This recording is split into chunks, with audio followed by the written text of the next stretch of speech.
మొన్న 10 నెలల క్రితం నరేంద్ర మోదీ గారి నాయకత్వంలో ఎన్డీఏ సర్కార్ కొలువు తీరిన ఇమ్మీడియట్‌గానే స్టార్ట్ అయిన డిస్కషన్ ఏంటి అంటే, జమిలీ ఎన్నికలకు సంబంధించినటువంటి ప్రాసెస్. దానికోసం కమిటీ వేయడం, సంయుక్త పార్లమెంటరీ కమిటీలు రకరకాలు వేశారు. మొత్తం మీద జమిలీ ఎన్నికలకైతే వాళ్ళు గ్రీన్ సిగ్నల్ అయితే ఇస్తూ ఉన్నారు. ఈ క్రమంలో కొన్ని రోజులు ఆ చర్చ పక్కకు పోయింది. ఫస్ట్ చర్చ జరిగినప్పుడు 27లో జమిలీ ఎన్నికలు జరుగుతాయి అని చెప్పి చాలామంది అనుకున్నారు. బట్ కొన్ని రోజులు డిస్కషన్ పక్కకు పోయేసరికి బీజేపీ దీని నుంచి ఏమైనా పక్కకు జరిగిందేమో అనుకున్నారు. లేదు, వాళ్ళు జమిలీ ఎన్నికల మీద చాలా సీరియస్గా ఉన్నారు.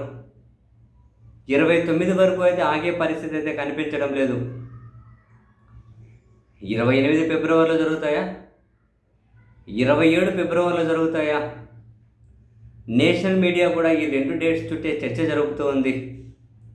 మళ్ళీ ఈ చర్చ బయటకు రావడానికి కారణం, తాజాగా బీజేపీ జాతీయ అధ్యక్షులు జేపీ నడ్డా గారు బీజేపీ ఎంపీలతోటి ఒక సమావేశాన్ని ఏర్పాటు చేసి జమిలీ ఎన్నికల మీద ప్రజలకు అర్థమయ్యే విధంగా చెప్పడం, ప్రజల్లో ఉన్న అపోహలను తొలగించాలి అని చెప్పి ప్రత్యేక కార్యక్రమాలు ఏర్పాటు చేసి దేశవ్యాప్తంగా ఆ కార్యక్రమాలకు కొందరు బాధ్యులను నియమించారు.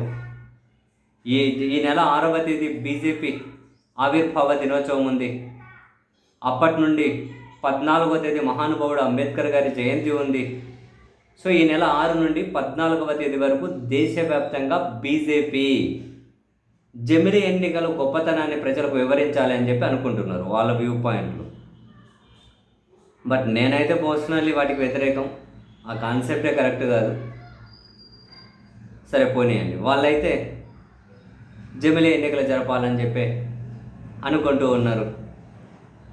సో జమిలీ ఎన్నికలు ఒకేసారి దేశవ్యాప్తంగా శాసనసభలకు, పార్లమెంటుకు, లోక్సభకు ఎన్నికలు జరిగితే ప్రాంతీయ పార్టీలు బలహీనమవుతాయి అన్న అపోహలు ఉన్నాయి. అవి అపోహలే, అది నిజం కాదు అని ఎంపీలు చెప్పాలి అని.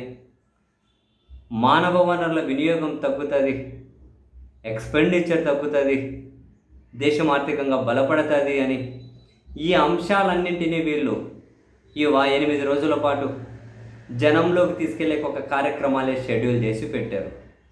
అంటే జమిలీ ఎన్నికల మీద చాలా సీరియస్గానే ఉన్నారు. 27లోనో 28 అంతకంటే ముందే జమిలీ ఎన్నికలు వచ్చినా కూడా ఆశ్చర్యం లేదు అని నేషనల్ మీడియా కూడా అయితే రిపోర్ట్ చేస్తూ ఉంది. బట్ ఏం జరుగుతుందో తెలియదు. ఈ అప్డేట్స్ను గమనిస్తూ ఉండడమే.